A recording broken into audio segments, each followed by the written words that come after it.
Hello friends, I welcome you in lecture number 5 on hypothesis testing. So far we were discussing large sample hypothesis test for a population mean, and in that large sample test we have assumed that the sample size is greater than or equal to 30, and if population mean and standard deviation are given, and then we have used this Z statistic in the hypothesis testing for large samples x bar minus mu divided by sigma over square root of n, and if sample size is large and sigma is unknown, we have replaced this sigma by sample standard deviation. But suppose sample size is not large, that means sample size is less than 30, then we cannot apply this Z hypothesis test. So for that we have to go for T statistic, or we will apply T distribution. So as we have discussed in the sampling distribution lectures, that if sample size is small, that is n is less than 30, and if the underlying population follows normal distribution, then we have discussed in the lecture of T distribution that T equal to x bar minus mu divided by sample standard deviation over square root of n is a random variable whose distribution is T distribution, and we have discussed that shape of T distribution is also bell-shaped curve, or we can say that this T curve is a bell-shaped and symmetric curve, and its mean is centered at 0. So the mean of this T random variable is 0. So whenever we have small samples, that is sample size is considered as less than 30, and if the underlying population is normal, or the population from which we are taking a sample follows a normal distribution, then we will use this T statistic for the hypothesis testing.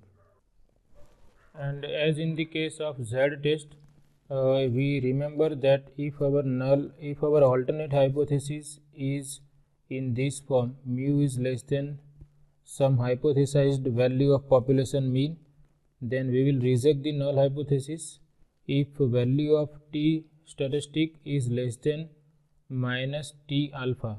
T alpha is critical value of T, which we will obtain from T table. If alternative hypothesis is in this form, mu is greater than mu 0, then we will reject null hypothesis if value of T statistic is bigger than T alpha, and if we have an alternative hypothesis in this form, then we will reject null hypothesis if T is smaller than minus T alpha by 2, or T is bigger than T suffix alpha by 2. So in these two cases we will have one-tailed hypothesis test, and if we have this type of alternative hypothesis, we have two-tailed test. So method is similar as we have done for the Z statistic. The only difference is instead of Z normal random variable, or instead of standard normal distribution, we are using T distribution.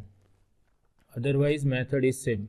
So we understand the method for small sample hypothesis test for population mean using this question. This question was asked in GTU winter 2020 exam. So first we understand this question. A random sample from a company's very extensive files shows that orders for a certain piece of machinery were filled respectively in 10, 12, 19, 14, 15, 18, 11 and 13 days. Use the level of significance alpha equal to 0.01 to test the claim that on average such orders are filled in 10.5 days. Choose the alternative hypothesis so that rejection of the null hypothesis mu equal to 10.5 implies that it takes longer than indicated. Assume normality. That means we have to assume that underlying population is normal population or underlying population follows normal distribution. So here we are given the average number of days for filling of certain type of orders, and average number of days are given as 10.5. So null hypothesis is already given in the question, that average number of days are 10.5, and we are asked to choose the alternative hypothesis. So that rejection of this mu equal to 10.5 implies that it takes longer than indicated. So indicated value is 10.5. So we must select alternative hypothesis as mu is bigger than 10.5. So that it implies that it takes longer than indicated. That is, average number of days will be more than 10.5. That will be the alternative hypothesis. So we will consider null hypothesis equal as mu equal to 10.5. Alternative hypothesis is mu is greater than 10.5. Level of significance is given as 0.01 or 1%. We are also given a sample with 1, 2, 3, 4, 5, 6, 7 and 8. So sample size is n equal to 8. That means we have a small sample, and we are given the observations of the sample. So we have to first calculate what is sample mean and sample standard deviation. So for that, first we can use the formula of sample mean. X bar equal to sum of all the observations divided by total number of observations. Total number of observations are 8, and if we take sum of all these given values, 10, 12, 19 plus 14 plus 15 plus 18 plus 11 plus 13, 10, 12, 19, 14, 15, 18, 11 and 13 divided by 8, and after doing calculations I obtain that sample mean is x bar equal to 14. We have to calculate sample standard deviation also. For that, first we calculate sample variance. We know that the formulas for sample variance is sigma x minus x bar whole square divided by n minus 1. X bar we have obtained, it is x minus 14 whole square divided by n is 8, so we have 7. So we have to take deviations of each x value from 14, and we have to square those deviations. So we can directly put x equal to 10. First observation is 10. So 10 minus 14 will be minus 4, and square of minus 4 is 16. Then we take x equal to 12. 12 minus 14, that is minus 2. Square of minus 2 is 4. Then x is 19 minus 14 equal to 5. Square of 5 is 25. Then we take x equal to 14. 14 minus 14 is 0. Then for x equal to 15, we have square of 15 minus 14, which is 1. After that, x is 18. 18 minus 14 is 4, and the square of 4 is 16. Then x is 11. 11 minus 14, that is minus 3. Square of minus 3 is 9. Last value of x is 13. 13 minus 14 is minus 1. Square of minus 1 is 1. So if I sum all these values, I obtain 72, and divided by 7, this is going to be 10.28 up to 2 decimal places, and therefore sample standard deviation is square root of sample variance, which is square root of 10.28, and it is 3.21. So therefore sample standard deviation is 3.21. So we will require these two quantities. So therefore I have calculated them before starting the procedure of hypothesis testing. Now here we have n equal to 8. So for the use of T table, we will require degrees of freedom. So degrees of freedom are n minus 1. So we will consider degrees of freedom equal to 7, which we generally denote by nu. So now we start our hypothesis testing procedure. First we have to state null and alternative hypothesis. Null hypothesis is already given. It is mu equal to 10.5 days. Okay, this is already given, and we have to consider alternative hypothesis as value which is greater than 10.5. So we consider mu is greater than 10.5. Okay, if we wish, we can write the unit of population mean. Level of significance is given as 1% or 0.01. We are testing this hypothesis at the level of significance alpha equal to 0.01, or we can write that level of significance in percentage is alpha equal to 1%. Now next step is we have to decide that which test statistic we have to apply. So here since the underlying population is normal, it is given that we have to assume normality. That means the population from which we are taking a sample is normal. Since the underlying population follows normal distribution and we have a small sample, we can apply t test. So we know that t equal to x bar minus mu divided by sample standard deviation over square root of n is a random variable having t distribution. This we have discussed in detail in the lectures of sampling distributions. Is a random variable which follows t distribution.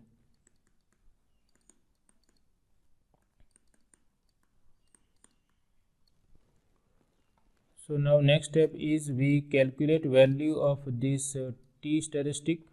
For that we substitute values of x bar, mu, s and under root n in this formula. So x bar we have calculated is 14. Population mean is given as 10.5. Sample standard deviation we calculated is 3.21. So here I write 3.21 divided by square root of n equal to 8. So after doing calculations, I obtain that value of t statistic is 3.08. So therefore t equal to 3.08. So we have calculated value of t statistic. Next step is to determine the rejection region. For that we notice that our alternative hypothesis is in this form, mu is greater than 10.5. So we have the hypothesis testing which is one-tailed hypothesis test. So we will consider alpha equal to 0.01 and we will find out this probability that t is greater than t alpha equal to alpha. If you recall that shape of t distribution is also symmetric and bell-shaped curve. Let me sketch this properly.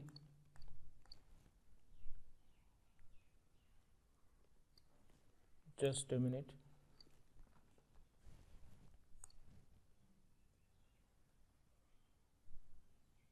We know that t distribution is also having bell-shaped curve, but it has heavier tails as compared to standard normal curve. So suppose this area is alpha, then this point is t alpha, and we can say that probability that t exceeds t alpha is alpha. Now here alpha is given as 0.01. So therefore probability that t is greater than 0.01, t is greater than t suffix 0.01. This is equal to 0.01. So now we have to use t table to decide this value of t suffix 0.01. So for this we have to go for t table. We have two types of t tables, one tailed test and two tailed test. So here we keep in mind that we have to use one tailed t table or one tailed test for alpha equal to 0.01 or 1% level of significance. So if we consider this table, this is for one tailed t test. Here alpha is the area which exceeds this point t alpha. So this is the probability that t exceeds value t alpha is alpha, and in our case alpha is 0.01, degrees of freedom is 7. So we have to concentrate under this degrees of freedom for 7, and here under alpha equal to 0.01. So if we consider this, then at the intersection we obtain this value 2.998. In the table we are given values of t alpha such that probability that t is greater than t alpha is alpha. So we obtain this value for t, if I consider t is greater than 2.998, then I will obtain 0.01. So corresponding value of t is 2.998. So that we can observe in this table also. You may have different types of t tables. Here this t table gives the critical values of t for one tailed test as well as two tailed test. So here our concentration is on one tailed test. Alpha is given as 0.01, that we can consider in percentage as 1%. So here we have to look below this 1%. Degrees of freedom is 7. So we can observe this here, that if we take intersection of these two, we will obtain the same value 2.998. 2.998 is the critical value of t at 1% level of significance if we consider one tail test. If we consider two tail test, then it is the value of t at 2% level of significance. So whenever you are using this type of t distribution table which is given for two tailed as well as one tailed, then first you have to decide that what is the type of your test. Here type of our test is one tailed test, therefore we are concentrating on this line. So here we find out alpha equal to 1% here and degrees of freedom 7 here, and if we take intersection of these two, we obtain this critical value of t, which is t suffix 0.01. So t suffix 0.01 is 2.998. So that we write here. Therefore t suffix 0.01 is 2.998. So this value is nothing but 2.998. Okay, we know that t distribution is symmetric, its mean is centered at 0, and on x-axis we consider values of t. So fine, if we consider that if our t statistic has value which is greater than t alpha, or t alpha which we have obtained as 2.998, if value of test statistic is greater than 2.998, that means we are in this region which is the rejection region. So we will reject the null hypothesis if t is greater than t alpha, and if t is not greater than t alpha, null hypothesis cannot be rejected. So now we check that our value of test statistic is 3.08, and we can see 3.08 is bigger than this value, which is 2.998. 3.08 may be somewhere here or here.